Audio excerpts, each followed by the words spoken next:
Hello students, how are you? In the series of my videos for the admission chapter, this is my 9th video, right? And the slide number 8.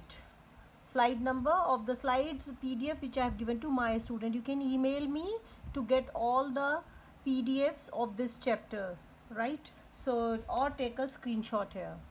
Hope you have taken the screenshot, right? So now let's zoom the view so that we can read and understand the question. All right, so in each long question I have tried to teach you some new points. Okay, so all my videos will definitely teach you each time a new point. So the question is, X and Y are in partnership, sharing the profits and loss in the ratio 3:2. Their balance sheet as on 31st March 2018 is as given. Creditors, general reserve, capital and current accounts, cash, debtors, patents, investments, fixed assets and goodwill. Balance sheet पढ़ के मैंने 3 चीज़ें notice की. Out of 7 item जो हमें हमेशा खुद check करने होते हैं उसमें से 2 दिए हुए हैं. इधर दिया हुआ है जनरल रिजर्व, यहाँ दिया हुआ है गुडविल यानी कि ओल्ड गुडविल.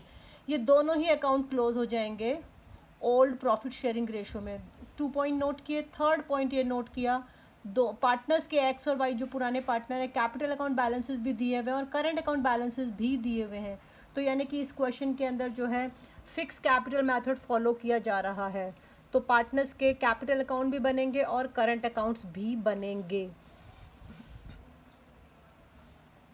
इसके बाद आगे क्वेश्चन कहता है, they admit Z on the 1/4/18 on the following terms. Number 1, 5% provision to be maintained on debtors.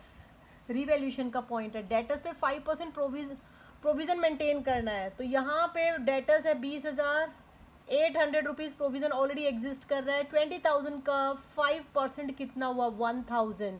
तो यानी कि 800 प्रोविजन पहले से है तो 200 से प्रोविजन बढ़ाना होगा.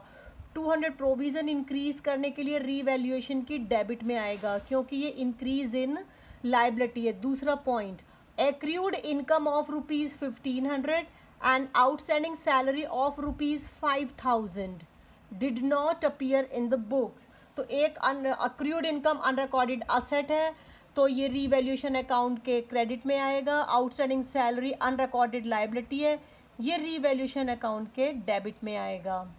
Third point, present value of the investments is ₹6,000 and X takes over it at this value. तो जो इन्वेस्टमेंट की प्रेजेंट वैल्यू जो है इस समय 6,000 हो गई. तो यानी कि बुक वैल्यू कितनी थी? 8,000. तो बुक वैल्यू 8,000 से रिड्यूस होके वैल्यू 6,000 हो गई. तो सबसे पहले इस reduction in the value of investment को रिकॉर्ड करो रीवैल्यूएशन में. रीवैल्यूएशन के डेबिट में आएगा टू इन्वेस्टमेंट 2,000. तो ये शो किया. फिर एक्स ने उस इन्वेस्टमेंट को इस वैल्यू पर ले लिया. तो ये दूसरी जर्नल एंट्री होगी जिसमें कि इन्वेस्टमेंट अकाउंट अभी क्लोज हो रहा है तो क्रेडिट होगा. किसने ले ली? पार्टनर ने ले ली, एक्स ने. तो एक्स कैपिटल, इस क्वेश्चन में करंट अकाउंट्स बनने वाले हैं तो जर्नल एंट्री होगी X current account debit to investment. ठीक है. अगर यहाँ करंट अकाउंट नहीं बनाना होता तो X capital account debit to investment, but यहाँ करंट अकाउंट बनेंगे तो X current account debit to investment account. तो हमने 3 पॉइंट कर लिए रीवैल्यूएशन से रिलेटेड. यहाँ पे रीवैल्यूएशन के और कोई पॉइंट नहीं है. तो एक बार रीवैल्यूएशन अकाउंट हम देख लेते हैं ऊपर. तो रीवैल्यूएशन अकाउंट यहाँ से हम देखते हैं तो provision for bad date 200, outstanding salary 5,000, investment 2,000, accrued income 1,500. तो बैलेंसिंग फिगर यहाँ पर आएगी हमारी क्रेडिट साइड में और इस बैलेंसिंग फिगर ये हमारी लॉस होगी. इसको मैंने पार्टनर में ट्रांसफ़र कर दिया. Loss transfer to where X current account Y current account in 3:2 ratio.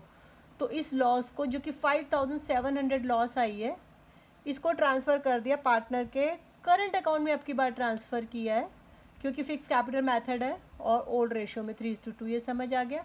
ठीक है. साइड बाय साइड एक बार ऊपर रेशो का कैलकुलेशन भी देख लेते हैं लेकिन क्वेश्चन का पॉइंट देखते हैं. पॉइंट नंबर 4 में मैंशनड है न्यू PSR इज़ 4:3:2. तो न्यू PSR ये हो गई.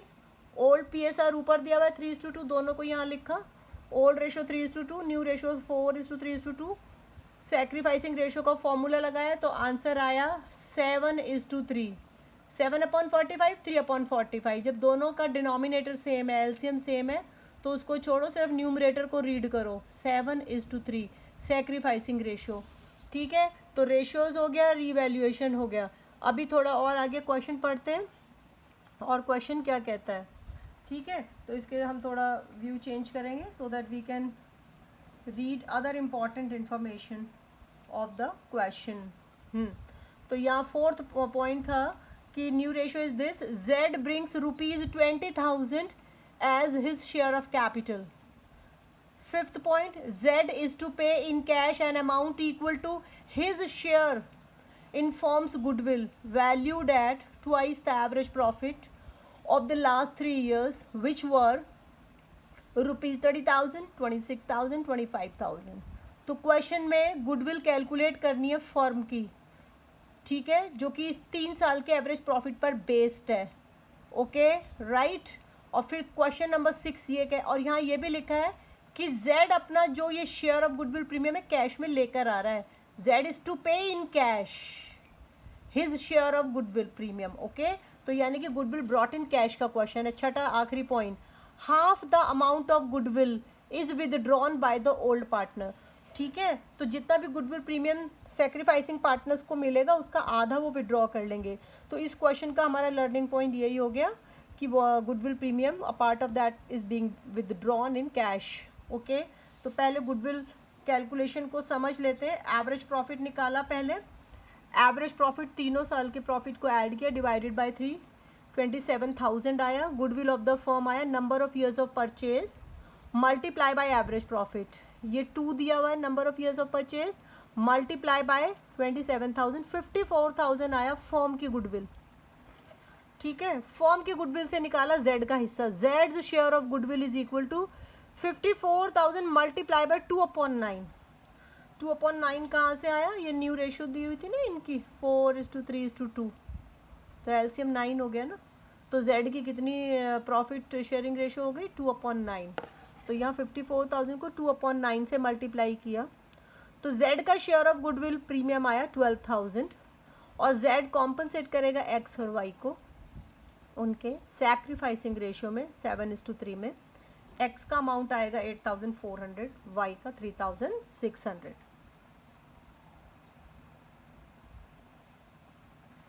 ठीक है, अब हम देखते हैं कैपिटल अकाउंट्स और करंट अकाउंट दोनों। सबसे आसान है कैपिटल अकाउंट। कैपिटल अकाउंट के ओपनिंग बैलेंसेस लिखे 6,000, 60,000, 30,000।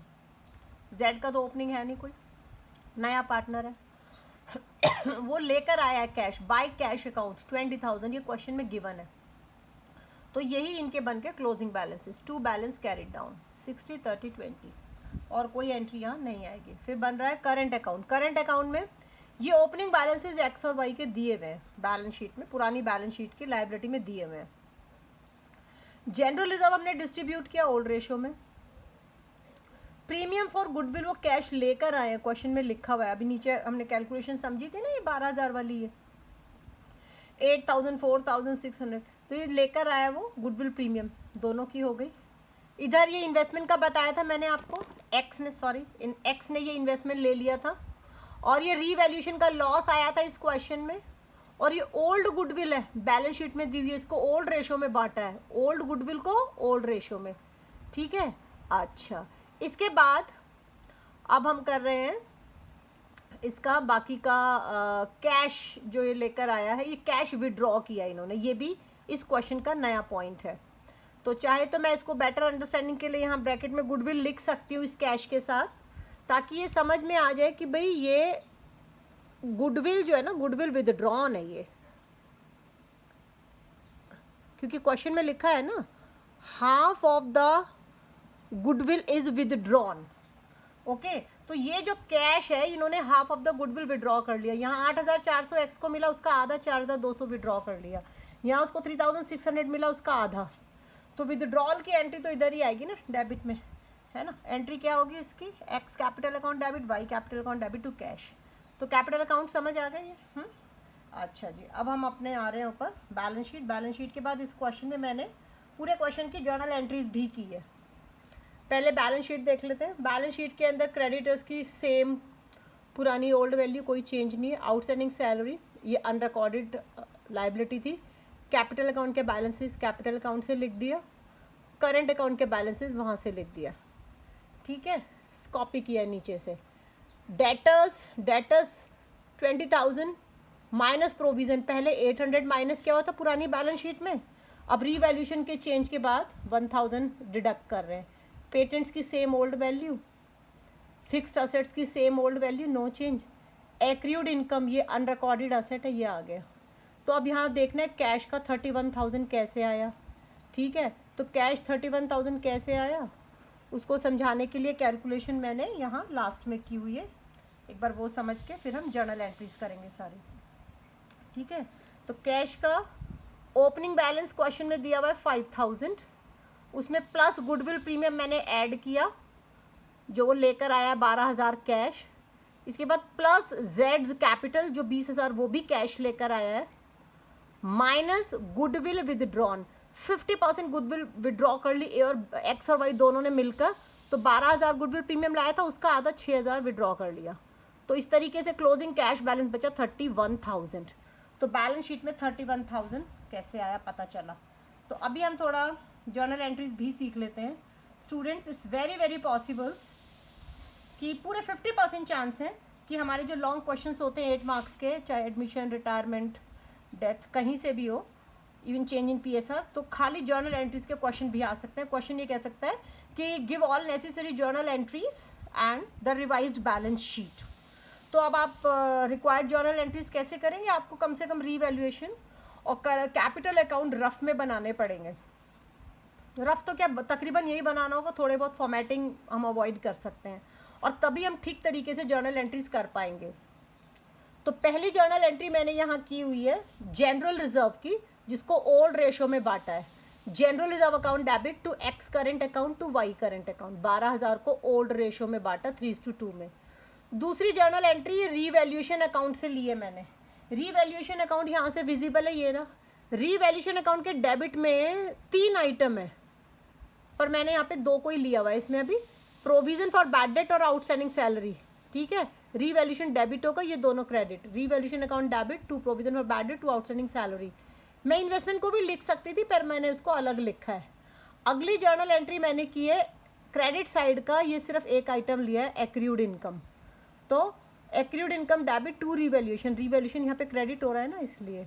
अब इन दोनों अकाउंट का इसमें जो रीवैल्यूएशन लॉस आया था, तो रीवैल्यूएशन लॉस की एंट्री इसमें यहाँ पर लॉस लिख रहे हैं, तो रीवैल्यूएशन अकाउंट तो यानी कि क्रेडिट हो रहा है और पार्टनर के करंट अकाउंट डेबिट। तो ये देखिए एक्स करंट अकाउंट डेबिट, ये है वो X current account debit, Y current account debit to revaluation, ये लॉस को हमने ओल्ड रेशो में बांटा, 5वीं एंट्री। चौथी एंट्री मैंने बीच में अभी छोड़ी है, आगे समझ में, ओके। तो रीवैल्यूएशन अकाउंट की 3 एंट्री हुई, एक एंट्री डेबिट साइड के आइटम की, दूसरी एक क्रेडिट साइड का, ये तीसरा ये इसकी लॉस की। ये मैं इसके साथ लिख सकती थी लेकिन मैंने इन्वेस्टमेंट से जुड़ा हुआ और भी पॉइंट है, इस पॉइंट को उसके साथ ऐड कर दिया यहाँ 4th एंट्री में। इसके अंदर मैंने क्या किया कि जो इन्वेस्टमेंट अकाउंट को क्लोज किया पूरे 8,000 से, और इसमें से 6,000 की इन्वेस्टमेंट ले ली एक्स ने करंट अकाउंट, और 2,000 का रीवैल्यूएशन में लॉस चला गया। तो ये मैंने इसको कंबाइन यहाँ कर दिया। इस एंट्री को मैं और कैसे कर सकती थी, इस वाले पार्ट को रीवैल्यूएशन डेबिट इसको मैं यहाँ लिख सकती थी इसके साथ, ये यहाँ पर इधर लिख सकती थी टू इन्वेस्टमेंट, कोई बात नहीं, ठीक है, ऐसे भी कर सकते हैं। इसके बाद 6th एंट्री है जो ओल्ड गुडविल है उसको राइट ऑफ करने की, ओल्ड बैलेंस शीट का आइटम है ना, X current account debit, Y current account debit to goodwill account, ये ओल्ड गुडविल को जो राइट ऑफ किया। अब ये जो कैश लेकर आया है नया partner, cash account debit 32,000 to जेड्स capital account 20,000 to premium for goodwill account 12,000, okay. इसके बाद हमारी 7th एंट्री है, हो गई है। 7th के बाद हमारी 8th और 9th 2 एंट्री और बची है, ये कैश लाने की हो गई। Premium for goodwill account debit 12,000 to X current account to Y current account, goodwill premium distribute कर दिया उनको। और ये लास्ट एंट्री जो है आधा गुडविल प्रीमियम विड्रॉ करने की है, X current account debit, Y current account debit to cash. तो दोनों को देख लीजिए, यहाँ पे गुडविल प्रीमियम लाया गया है, cash debit to Z capital to goodwill premium. यहाँ गुडविल प्रीमियम क्लोज हो गया क्योंकि ये बट गया, goodwill premium debit 12,000 to X current to Y current account. Sacrificing ratio में हुई है ये एंट्री, याद रखिए, सेक्रीफाइसिंग रेशो में कैलकुलेशन यहाँ की हुई है, और इस एंट्री में पैसा निकाल लिया गया, ड्राइंग की entry, half of the goodwill premium withdrawn, तो करंट अकाउंट्स डेबिट हो गए to cash, credit what goes out. I hope आपको समझ आया होगा, और किसी भी चीज़ को बेहतर समझने के लिए उसको बार बार प्रैक्टिस करना चाहिए। सिमिलर इलस्ट्रेशंस भी आपकी बुक में हैं, राइट, तो आप वहाँ भी प्रैक्टिस कर सकते हैं। थैंक यू वेरी मच, फिर मिलेंगे।